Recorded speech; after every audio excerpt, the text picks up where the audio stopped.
Hello, this is the Stories Beside channel. I release videos every day for you. Subscribe and click the bell.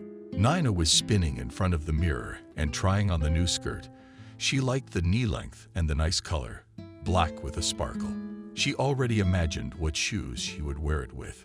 Her husband came into the bedroom, grinned sarcastically as he looked at his wife, and remarked caustically, "You don't look good in that style at all. It makes you look like a sack of potatoes. First, it would not hurt to lose weight, and then buy a pencil skirt, not vice versa." Nina became very hurt. She almost cried and snapped back, "I know I've gained weight. It's all the hormonal pills my doctor prescribed, but can they help me get pregnant and finally have a baby?" Alex laughed angrily. "It's because somebody eats too much, and that's nothing to say about the pills. I saw you eating sandwiches last night. And it's no use taking those pills either. I guess I'll never get an hair out of you." Nina was offended and kept quiet, her lips pressed together, and Alex, realizing that he had overreacted, hurried to smooth things over. "Okay, baby, come here, don't sulk. Better tell me, will this red tie go with the black shirt, or is it better to wear something neutral? Because I have an important meeting at the restaurant tonight. I'll be late. Don't wait up. Go to bed." He carelessly kissed Nina on the cheek and ran to get ready. And the woman took off, crumpled, and threw her skirt on the floor. She did not want to wear it at all. And the mood was gone completely. The woman thought hard about why her husband had changed so much lately and began to analyze everything from the very beginning of their relationship. Nina grew up in a simple, even poor working-class family in a small town. Wendy's mother was a cleaner, and her father was a turner in a factory. They lived hard, counting money from paycheck to paycheck. There was fighting in the house every day, as my father often drank. When I didn't have enough to drink, he would drag things out of the house to exchange. Mom was perpetually tortured and tired. As a child, Nina looked at her red, weathered and rough hands with swollen veins and thought in horror, "No, I don't want to live like that, and I won't." From an early age, the girl had disliked their village, the shabby walls of the houses, the dirt in the yards and mountains of garbage, the dead roads, and the drunken men hustling back and forth made her so sad that she wanted to run anywhere just to get away from this grayness and hopelessness. It was the same in their old, cramped apartment, which had not seen any repairs for a long time. The wallpaper was hanging in bubbles on the ceiling. The walls were stained and dirty. The chairs were loose from old age and creaky and wobbly, and the springs in the old sofa, on which the girl slept, pressed mercilessly against her sides. The mother and father looked as if they were not living, but rather dragging their feet, hating each other and the world. So Nina tried to do well in school. She was especially good at math calculations. She could multiply multi-digit numbers just in her head, and she easily solved complex equations and problems. It was her only chance to get to Los Angeles and make it in the world. The girl graduated from high school brilliantly, as well as the university on a budget, with a red diploma. At first, it was terribly hard for her to make it in Los Angeles. She had no money, no beautiful clothes and cosmetics. In the dormitory at first, they mocked the old-fashioned and poorly dressed student who did not go home on weekends, like everyone else, because there was no reason to. The best her mother could give her was a couple of jars of jam or homemade pickles. But Nina was not discouraged. She helped the girls with tests, wrote notes for them, and covered for their absences, and they shared with her things they didn't need and cosmetics. In those days, Nina was not overweight. She weighed about 45 pounds, and with her short height and long blonde hair, everyone called her Thumbelina. Teachers adored Nina for her intelligence and diligence, and with their light hand she was hired right after university in a small company as an accountant. Nina could not rejoice. Finally, the adult and interesting life began. It was here that she met Alex. He regularly brought here his documents to be checked. The young man was the son of medium-rich people and was starting his own business, a small real estate office. But he was not very good at accounting and budget thinking, and he regularly went to outside companies for help. It was Nina who was commissioned to double-check all the client's paperwork and identify shortcomings. Despite the fact that it was her first assignment, the girl coped brilliantly. The client was pleased with the work done and invited her to have a cup of coffee in a cozy cafe. Nina did not refuse. She really liked the guy. He looked so solid and respectable, not like the pimply fellow students who all tried to woo her during her studies. A spark of love flared up between them at once. They were directly drawn to each other. Alex liked this fragile and intelligent, gentle sweetheart, and he started courting her with all of his might. Things were going steadily toward the wedding, except that the groom's parents were not thrilled with the idea.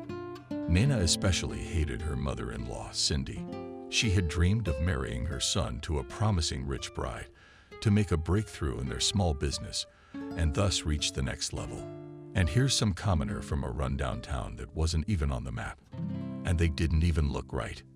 The son was 6'8", and next to him was a 4-sized teenager. But the son was head over heels in love with Nina. He called her baby, and he wouldn't listen to anyone. So the wedding took place. But Nina's mother, admiring the beauty in the restaurant hall and looking at the outfits of the distinguished guests at the wedding, kept telling her daughter, "Good job, Nina. Way to go. You look like a good kid. At least you made it in people, not like us. I'm happy for you. Please your husband. Don't cross him. Where else will you be so lucky? And what his mother is sulking, don't pay any attention. When you give birth to his hair, everyone will calm down, as you should drink." The wedding went off with a bang. The newlyweds moved into Alex's apartment, and family life began. At first, everything was just great, hot, sweet nights, a lot of tenderness and reverent love for each other. Alex persuaded Nina to move to his company to develop the business together, and she agreed. She pored over papers and reports at night, and during half a year she put her husband's affairs in order, could make forecasts and make profitable deals, and the business started to rise from its knees. To expand, the income grew before her eyes. One depressing thing about Nina was that she couldn't get pregnant. She had problems with women's health. The doctors offered one or another scheme of treatment. She was drugged with hormones. But so far all was in vain. It was a painful topic for everyone, especially her mother-in-law, who was trying to bite her every chance she got. "When are you expecting grandchildren, Nina? Or should we not wait at all? You know, Tony's friend. Before he got married, he had kids and was about to be christened, and you've been living together for so long, and it's no use." At first, her husband protected Nina from her mother's attacks, loved her sincerely and fiercely, and she felt it. But over the years, his ardor cooled, and a bad habit of making jokes and hurting her spouse appeared, especially when she gained a lot of weight due to taking hormones. Nina tried to fight it as best she could. She did exercises, tried not to eat sweets, but the weight kept gaining. This was a painful subject for the woman, and Alex was purposely pressing the sore point. And when she took offense, he immediately put it in jest, saying, "No big deal." At first, Nina tried not to pay attention to these silly jokes of his, but the further she went, the more it offended her. And now he hurt her for nothing. And in general, the behavior of her husband in the past few months had changed dramatically. Now he was not in a hurry to go home after work, and all the time invented some mythical business meetings, came late with a blissful smile on his face. He reeked of sweet, feminine perfume from a mile away, and a couple of times Nina noticed lipstick on the lapel of his jacket.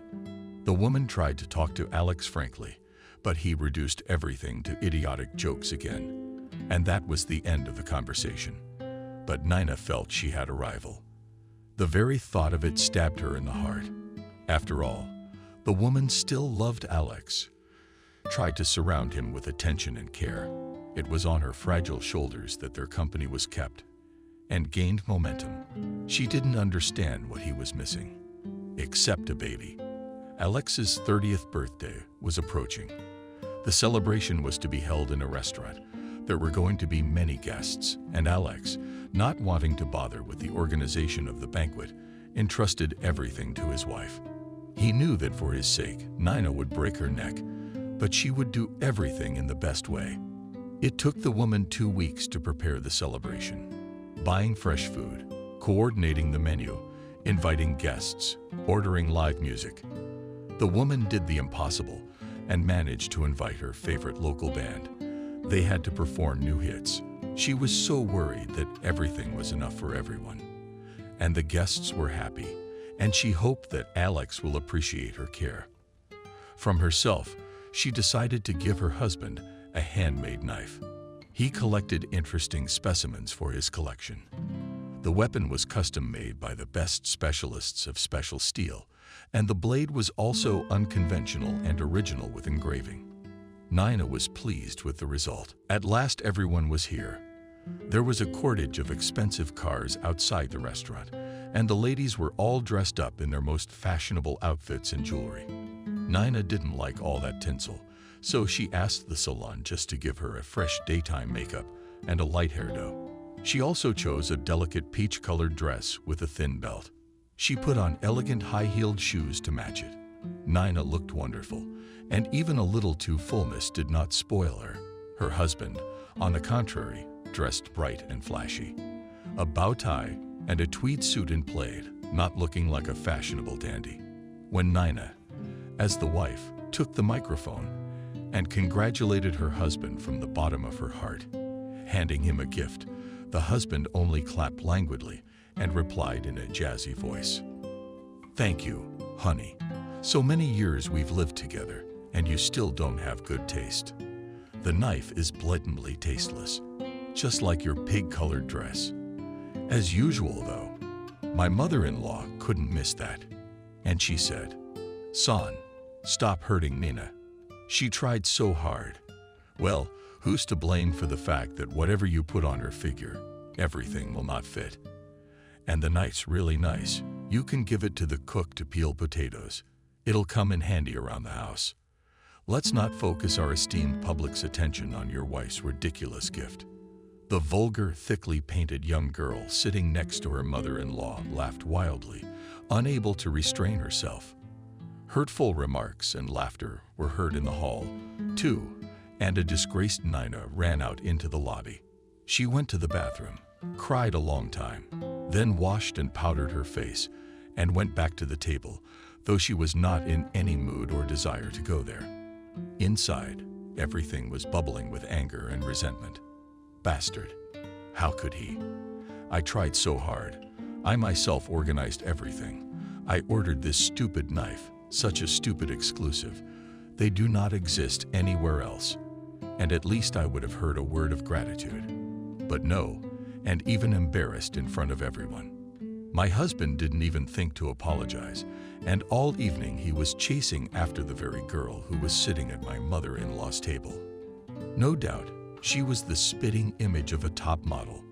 Long, smooth as a mirror black hair, tall and impeccable figure allowed her to wear a tight-fitting ultra-short dress with an open back. She looked chic. Alex did not pay any attention to his lawful wife, as if they were strangers. This offended and hurt Nina a lot. And then they both suddenly disappeared somewhere. Our heroine, with her feminine intuition, felt something wrong and went in search of them. It did not take long to find them. The couple passionately kissed and groaned right in the dark corner of the foyer. The girl was literally hanging on Alex's neck and whispering hotly, "I'm crazy about you, Alex. I want you right now." Her husband cradled her in a hostile manner and guffawed. "Jenna, I get turned on when you're around too, but don't go crazy. Be patient. There are plenty of guests here." Such insolence Nina did not expect at all. She jumped up to the insolent men and shouted, "You fucking chicken. Get away from my husband. Alex, what are you doing? Are you out of your mind? Who is this girl?" The husband only stuttered and could not even think what to answer, so he was caught off guard. But the bimbo shouted angrily, "I am, for your information, the daughter of a millionaire. Does that mean something to you, you half-assed hick? You childless, fat, childless fool, you're 2 peas in a pod." Alex and I love each other, okay? We've been dating for 3 months. We'll get married soon. And I'll have a baby with him. You can't even do that. So go back to your village. I don't understand how he even fell for you. Nina gasped at such insolence and waited for her husband's support, but he only confirmed. Nina, now that you know everything, we really should divorce. I love Jenna, okay? I just can't live without her. That's all. Nina wouldn't listen to anything else, but slapped her husband as hard as she could and ran home in tears to pack her things. She was shaking and could not drive.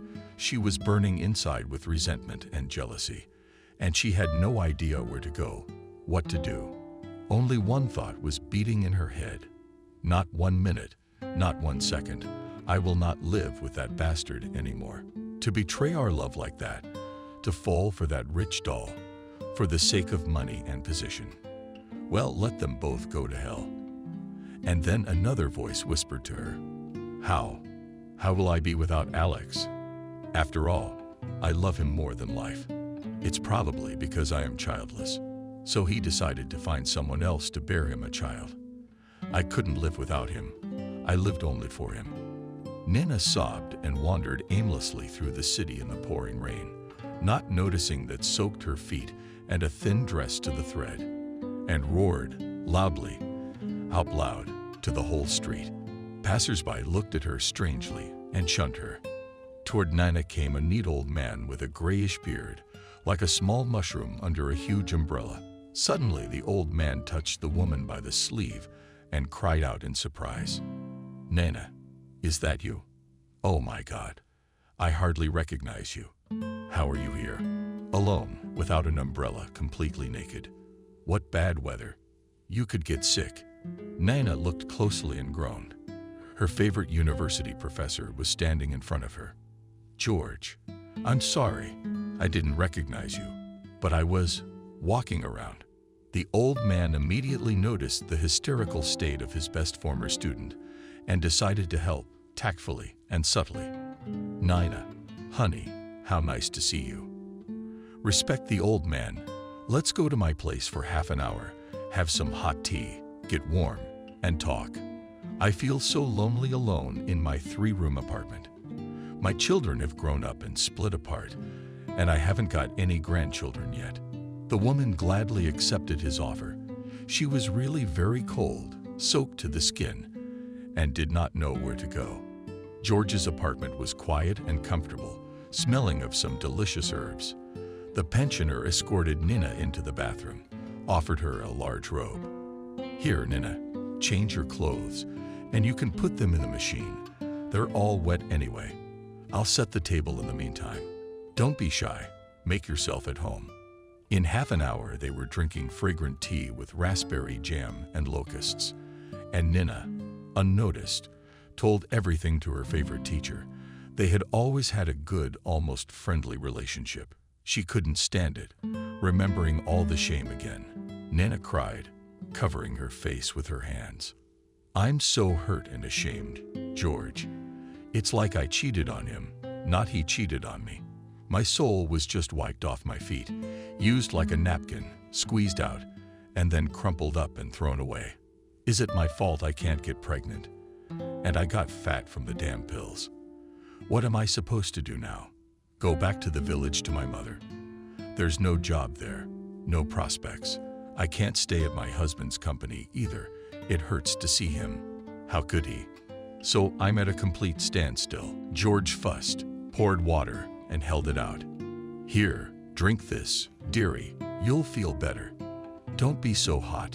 Don't be so hasty. Life's got all sorts of things. I'll tell you what, move in with me for the time being. I live all alone. You won't bother me. There's plenty of room. Choose any bedroom. When you come to your senses, you'll find another job, and then life will get better. And I'll have more fun. At least I'll have someone to talk to. And don't worry about the baby, all in good time. You're still young. You have everything ahead of you. Remember, God's plans are always better than ours, and even if it seems that it cannot be worse, after a while you realize that everything is for the best. Nina was very grateful for George's help and support. She packed all her things and moved to live with a pensioner. They were quickly divorced from Alex. Her mother-in-law helped her out. The unknown was ahead of her, and it was frightening, but George was always there to keep her going. The two of them were more fun together. Alex's mother, Cindy, almost jumped for joy after her son's divorce and kept saying, "We finally got rid of that wretched hick. She's useless, an empty vessel. She couldn't even give birth to a child. She's nothing on the outside, a miserable wisp of a woman." Jenna, on the other hand, she's rich, she's model-like, she'll have an heir for sure, and will expand our business, all the good that comes with it. Alex, on the other hand, had mixed feelings. Their acquaintance with Jenna was purely by chance. In fact, the businessman was satisfied with family life with Nina. She was the perfect wife in every way. That is the only thing she could not get pregnant, and it pissed the man.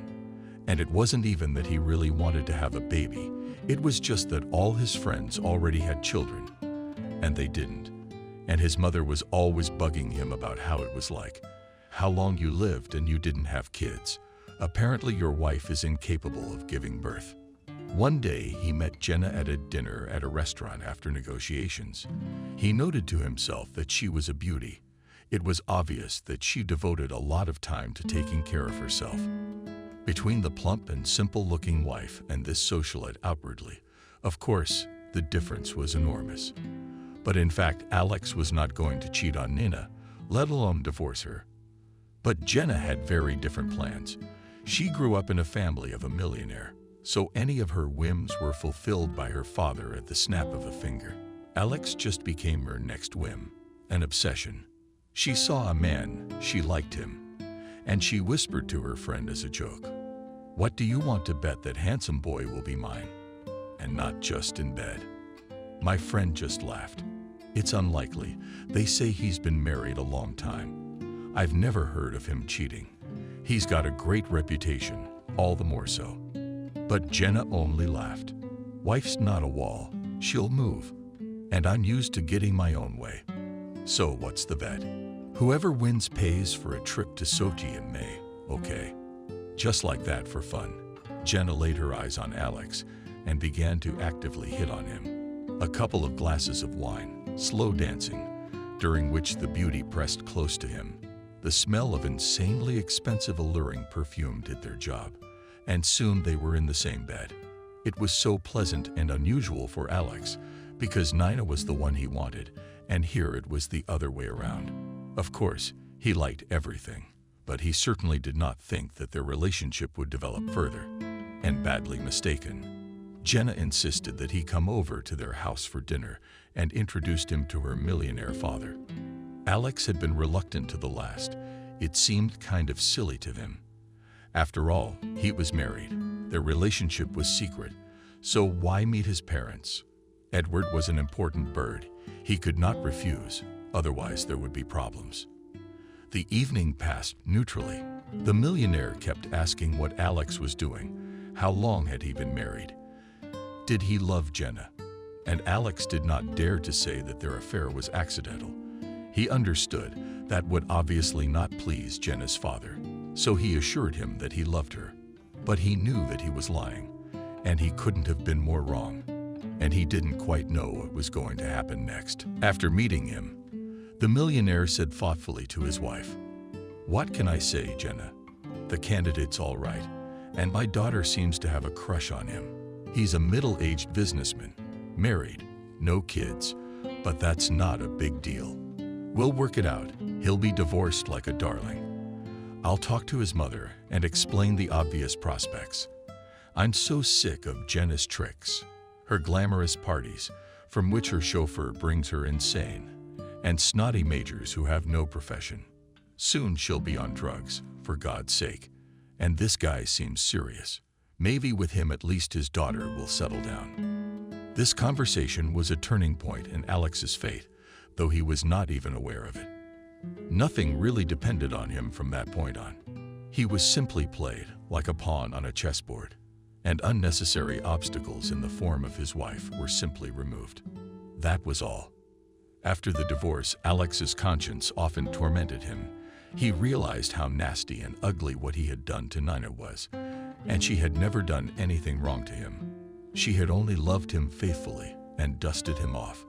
But there was no time to mope.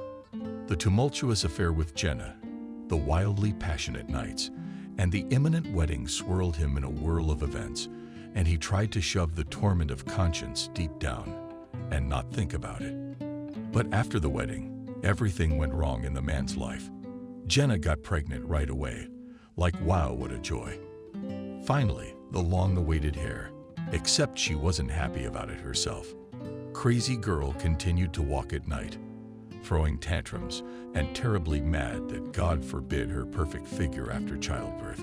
She even tried to get an abortion, but Alex talked her out of it. Jenna shouted, "How come? I don't understand anything. Why did my pills fail? I must have forgotten to take them for a couple of days. What a jerk. Look, Alex, I'm not ready to tie my arms and legs to the baby. That's it. It's over. I'll never be free again. It's still young. Maybe I can get an abortion. And then later, we'll have the baby. What are my years?" Alex thought she was just in shock and it would pass, so he patiently reassured her. "It'll be fine. Calm down. I've been dreaming of having an heir for a long time. I will help you in everything. Together we will manage. After all, children are happiness. Just think, it's our baby, yours and mine, our continuation, blood. And the figure will recover. You go to the fitness center and massage, so that quickly get in shape." The business began to sag and wither without Nina's supervision, because in fact, she was the one to keep it going. Business was getting worse, and the income was getting smaller and smaller. Jenna, used to living the high life, asked her father for money, and he told her son-in-law off. "Are you unable to provide for my little girl? And what will happen when the baby is born? I didn't think you were such a sissy. You've got to be tough in business. You've got to dig your teeth out for a place in the sun. What good is that with a living husband, I still provide for my daughter?" Alex tried to be indignant. "You'd better lecture your daughter. She's about to give birth, and she won't calm down. How many times? All she has on her mind is fancy clothes and salons. You can't be too modest. You need to think about your family and your child, not about your backside. No matter how much you work, there's not enough money for your daughter's whims." But Edward hated being crossed and pounded his fist on the table in anger. "Don't you dare hurt my daughter. Jenna is my only child, my most precious possession. And she's allowed everything, okay? She's not some redneck like your ex. She's blue blood, so do me a favor. Have you forgotten who you are and where you're from?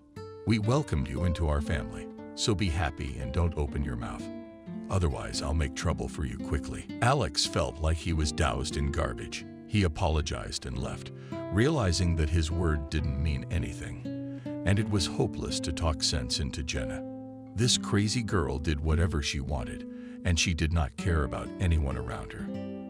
After she gave birth, things got even worse. Jenna gave birth to a beautiful baby boy. They called him Victor. Alex could not be happier.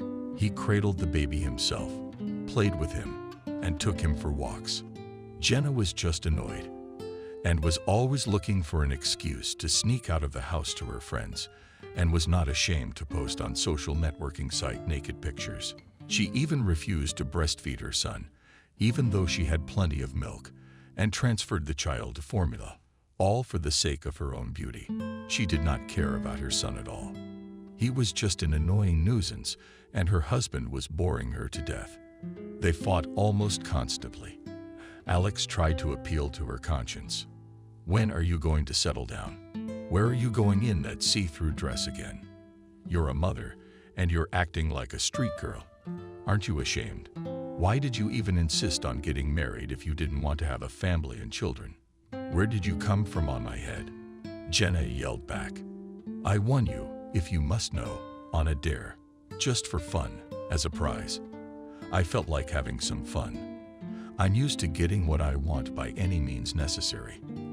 And I really didn't want a baby. Yelling day and night, no privacy. You wanted an heir, didn't you? So nurse it in silence. Otherwise your father will give you a hard time. What a lousy businessman. You have to live off your father. What's the problem anyway? Let's hire a nanny to take care of our son. I'm not going to spend my youth on it. The man was literally torn between trying to fix his crumbling business, taking care of the baby, and dragging his philandering wife from various clubs and parties.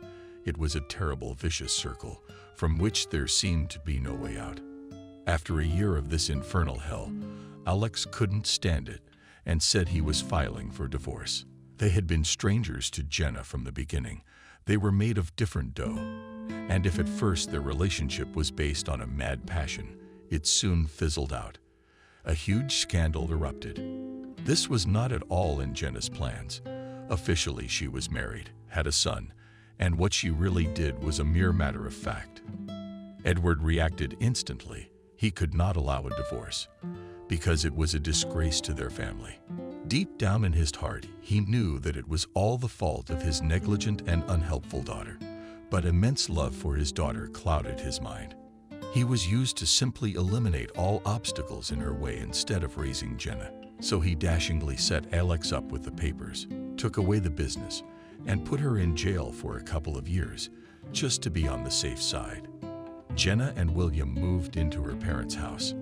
Now, in the eyes of others, the divorce was justified.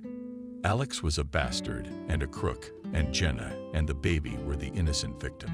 It suited Edward well, for his reputation in the eyes of high society remained untarnished. This was exactly the turn Alex had never expected. He was shouting hoarsely in court that it wasn't his fault, and that he was simply being set up, and that his son would be lost without him. That Jenna was a careless and negligent mother who didn't care about her own child, but who listened to him. After all, Edward generously paid everyone to make sure that his son-in-law would go to jail for sure. In prison, Alex broke down, wildly pining for his son, all the time thinking about William, how he was without him, who looks after him. His mother certainly did not need him, and apparently the millionaire didn't either.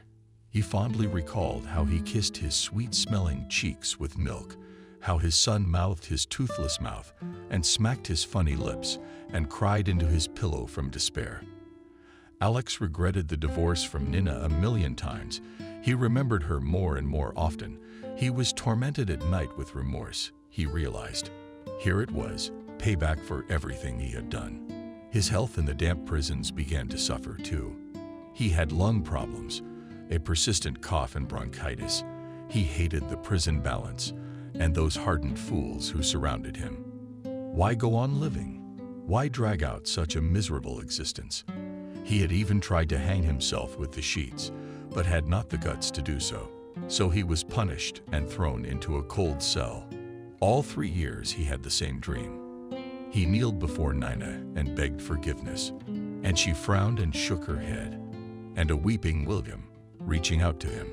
And now, at last, he was set free. There was no trace of his former glamour. And outside the gates of the penal colony stood a shabby, gray-haired man with sunken cheeks and poker-faced, doomed eyes. He rushed home to his parents at first. He just wanted to bathe, rest for a few days, and recover. But he was discovered by complete strangers. We've lived here recently. We bought a house. It was sold to us by a millionaire, Edward. The former owners either died or something else. We don't know. But the documents are all in order, signed by the notary. We can provide. Alex was shocked. What are you talking about? Where are my parents? I've always been registered here too. How, I wonder, without my consent, did they sell our house? What's going on? I'm going to complain. The man arrived at Edward's mansion in a frenzy, but they wouldn't even let him in the doorway. Edward only threw a few phrases over the radio through the guard. You're here, son-in-law. Then listen. Jen is dead. So does your father. And your mother's in a nursing home with severe dementia. I don't need your son for nothing. I'm in a lot of trouble myself. Either take him or I'll put him in an orphanage." Alex almost screamed. "Don't go to the orphanage, I beg you. I'll take my son. Right now." "Where's William?" the millionaire replied. "No, the babysitter will take him out. I don't want to know you anymore. It's all because of you. You fool. Get the hell out of here with your little rascal." Half an hour later, the elderly nanny came out and brought William out. The boy was sad and frightened. He was 4 years old. In appearance, William was a copy of Alex, the same sand-colored hair and slightly lowered corners of the lips, big ears, and only the smile was from Jenna, wide and open. Everything in Alex's soul was overturned in an instant. Tears covered his eyes. After all, he remembered him as a baby, how many years wasted. In his eyes he could see that his son did not remember him at all, and even looked at him incredulously. The boy asked quietly, looking at Alex, "Nanny, who is that?" "My dad? Am I going to live with him now? Is that what Grandpa said?" Nanny replied sadly, "Yes, my little one, it's your daddy. He missed you very much, and now you are going to live together. That's what Grandpa decided." The kid looked at the man incredulously and asked him, "What is your name? Where will we live now? I don't know you at all." Alex couldn't stand it and burst into tears. He hugged William and pressed him to him as hard as he could. "Yes, my son, I'm your daddy. My name is Alex. Why, didn't your mother tell you anything about me? Your grandfather did bad things to me, and I couldn't come for you sooner. But I thought of you every day. I love you, my little one, my darling. I'm sorry, baby, for not being there for you all these years, but I couldn't. I just couldn't." Then the man turned to the nanny. "Can you tell me what happened? What happened to Jenna? What happened to my parents? I don't understand anything. My head is spinning. So much has happened." The woman nodded her head. "Let's go to the bus stop so we can talk. I'm out of a job now anyway. Jenna died 6 months ago. Well, you know how she was. It just got worse every year. One day, Jenna got pretty drunk after a nightclub and crashed at high speed into a car driven by the mayor's son, a young, good and promising boy of 18. Both were killed. Your wife's blood, in addition to alcohol, contained a huge dose of illegal substances. Obviously, our mayor cursed the family, and Edward was kicked out of all his positions and lost everything. Now his house is for sale. They didn't really want William. They didn't hurt him, but they didn't love him either. They treated him like he was nothing. Even his own mother, God rest her soul, never felt sorry for him, never said she loved him. All you could hear was, 'William, go to bed. Don't whine. Have you got your toys?' All in that tone of voice. And William is so cute. He's so smart and clever for his age. I feel sorry for him.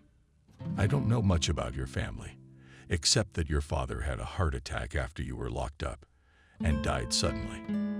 And my mother went crazy. The doctors say dementia. She doesn't recognize anyone. She lives in her own world. So Edward hustled her off to a boarding school and sold your house. I don't know how he did it. That's not a fun thing to do. Here, take some money for the first time. I understand. You just got out of prison. There's no place to live, and it's not certain that you'll find a job. And I just got my last paycheck. Goodbye. Take care of William. I am sure you are a decent man, and your son will be better off with you. Good luck to you. Goodbye, my good boy." And Nanny hugged William as if he were her own. She could see that she was very fond of him.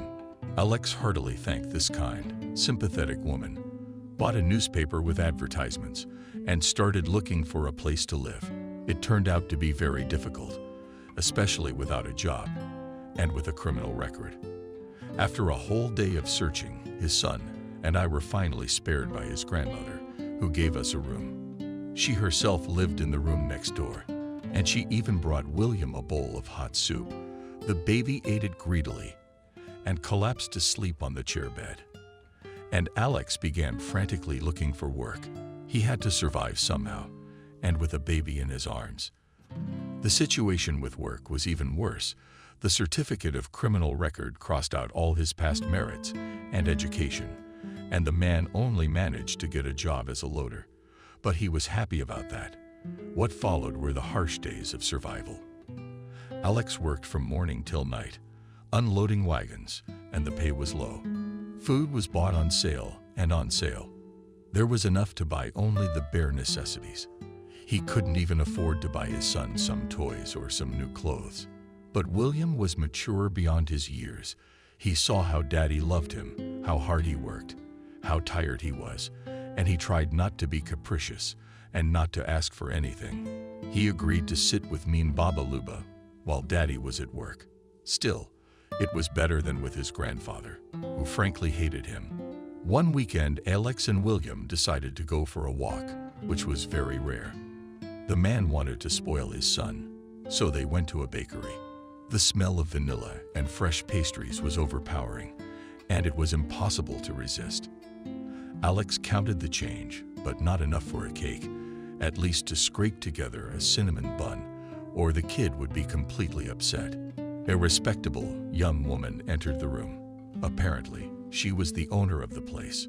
She said hello to the vendors. "Good morning, girls. How are we doing?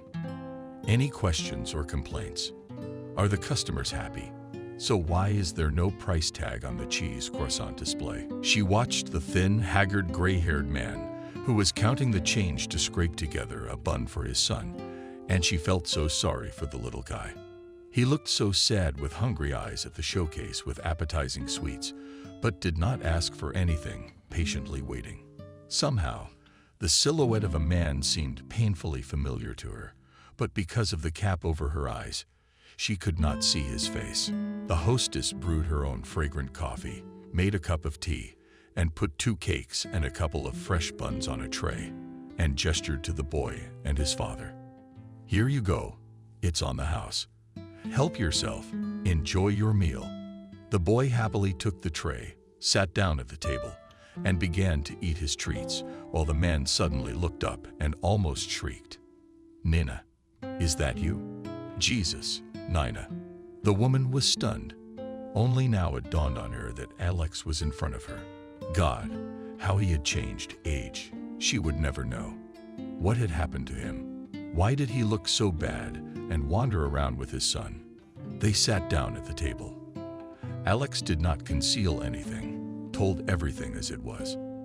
At the end he added, "You know, Nina, I regretted it a million times that I divorced you. I was so offended, so humiliated. Fate has taught me a good lesson, and I realized everything on my own skin. I had the same dream all 3 years in prison.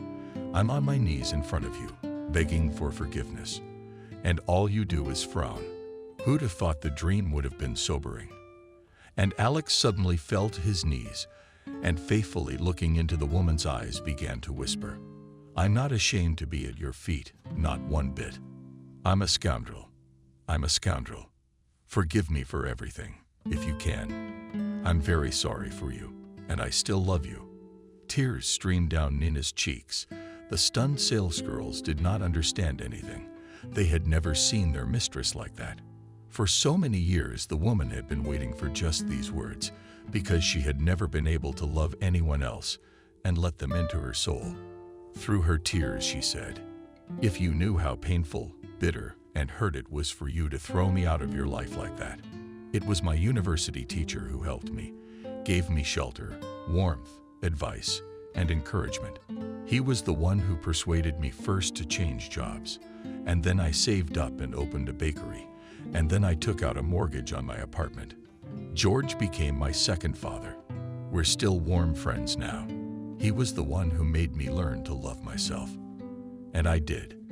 And everything started to work out for me. But sometimes my heart is still aching for love." Alex whispered like that with just his lips. "I'm happy for you. You're a smart girl. You got a fresh start in life, and you did great. I, an idiot, crippled my own fate, put an end to both of us, so it serves me right. Now I'm unloading railroad cars. Forgive me, fool, if you can. I want you to know that I've never had a woman like you in my life, and I never will. I wish I'd realized it too late. Come on, William and I will go. We'll go for a walk in the park. I promised my son." The boy smiled contentedly and said sincerely, "Thank you so much. So delicious." Alex left with his son, and Nina stared after him for a long time, remembering all the insults, all the hardships, and all the happy moments of their lives. The girls called out to her, "Excuse me, Nina, there's an address and phone number written on the napkin. Should I throw it away?" The woman jumped up and snatched it, began to smooth it out dreamily. She realized that Alex wanted to make up with her, but she did not know how. An ocean of passions raged in Nina's soul. Everything was mixed. Love, pity, anger, resentment, like a splinter that had been sitting in her all these years, and the desire to still help Alex and his son. So for a month she came to their house, brought toys, food, tasty things and sweets for Alex. They had only friendly communication with Alex. All this time, Nina quietly watched him change. He worked his ass off, came home exhausted to the point of exhaustion, and still stood at the stove to cook for her son. He found time to play with him, read him stories. Nina herself quickly became attached to William. He was a quiet and wonderful boy, genuinely happy every time she came. Nina saw the warmth and tenderness with which Alex looked at her, like a faithful dog who was often kicked, how he wanted to get close to her. There were no more teasing or mocking, but still Nina could not dare to forgive her ex-husband. Then she decided to consult with George and came to visit him with a cake.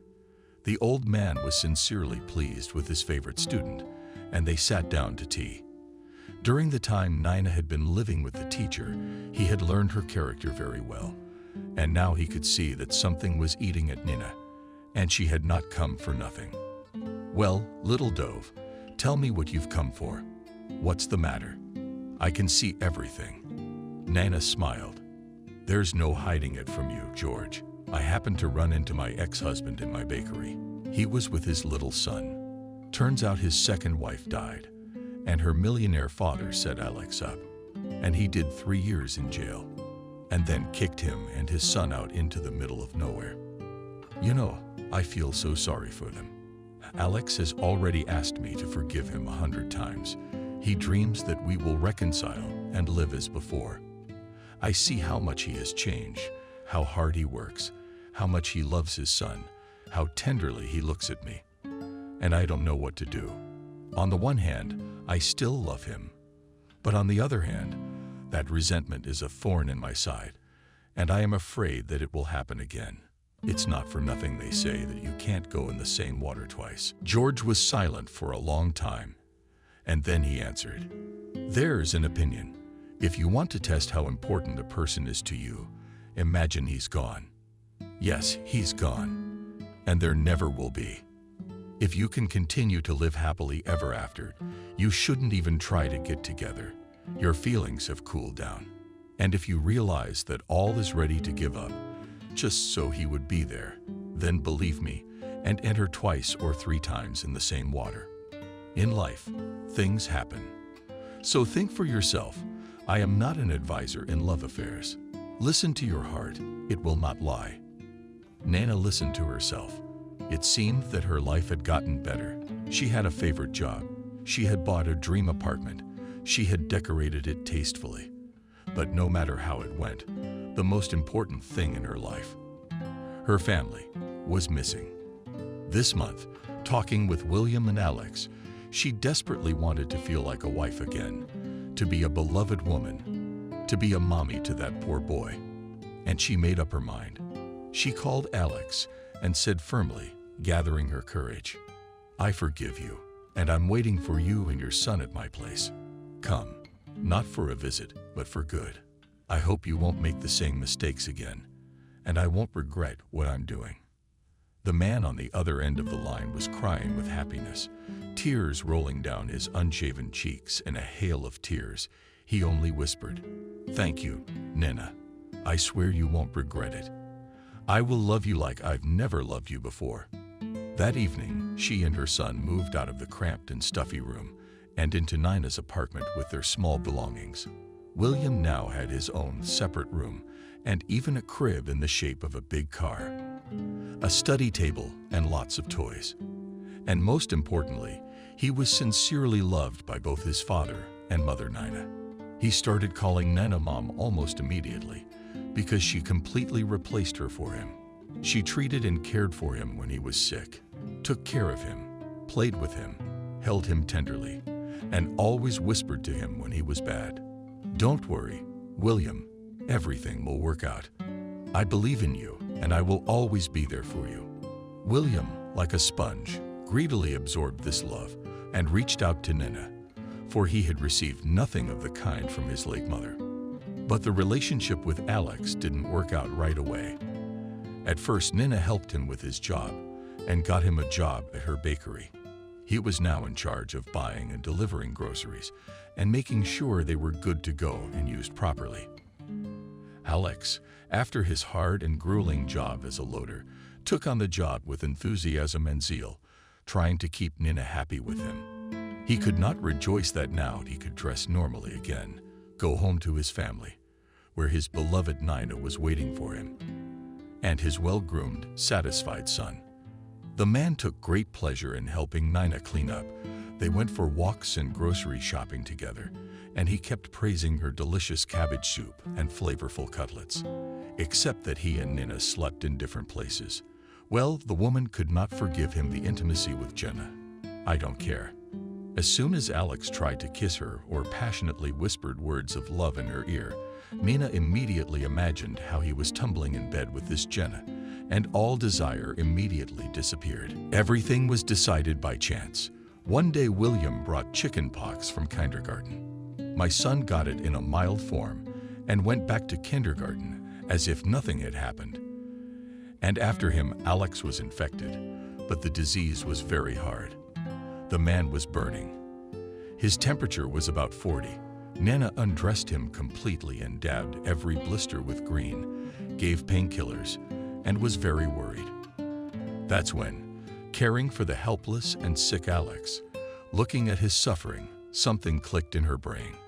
She felt madly sorry for him, and suddenly realized that she would go crazy if something happened to him.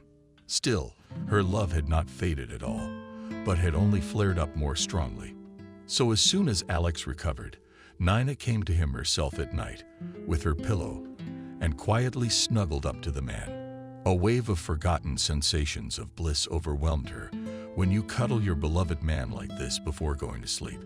Dazed and happy, Alex turned to her, buried himself in her perfume-smelling hair, and whispered, "At last you have forgiven me.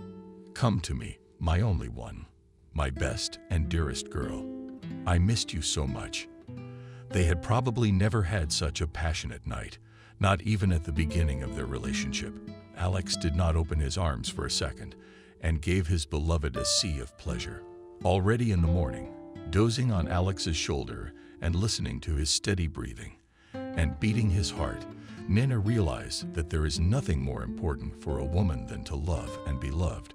No career and no apartment can replace this. Alex and her son William. That's the only meaning of life, and everything else is so unimportant. From that night on, their family became real. The couple soon remarried, and Nina officially adopted William. They went to see Alex's mother together. But she wasn't herself at all, and she didn't recognize anyone. Nina looked horrified at crazy Cindy and realized this was her fate too, payback for all the bad things she had done to her. Alex and Nina sued and were able to get the sale of his mansion ruled illegal.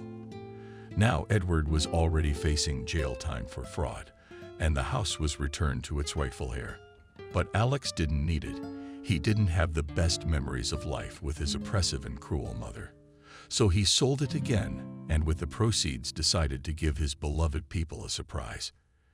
In the evening, when everyone gathered for dinner, he pulled out 3 resort vouchers and waved them around. Who wants to go to the sea? And who will sunbathe and swim? We're going to the resort as early as Monday. 2 weeks of absolute rest and pleasure. I think we all deserve it." William cried out with joy and ran to kiss his father. Nana was also happy because she had really never been to the sea in her life. Satisfied, Alex handed her an envelope of money and said, "This is the remainder of the sale of the house. I want to invest it in our business. My family's well-being is the most important thing in my life now. You have no idea what you have done for me. You are my muse, my inspiration to life, my guiding star. I love you, my dear." Nina kissed her husband soundly and thought to herself that George was right to enter the same water twice or 3 times if her heart asked for it.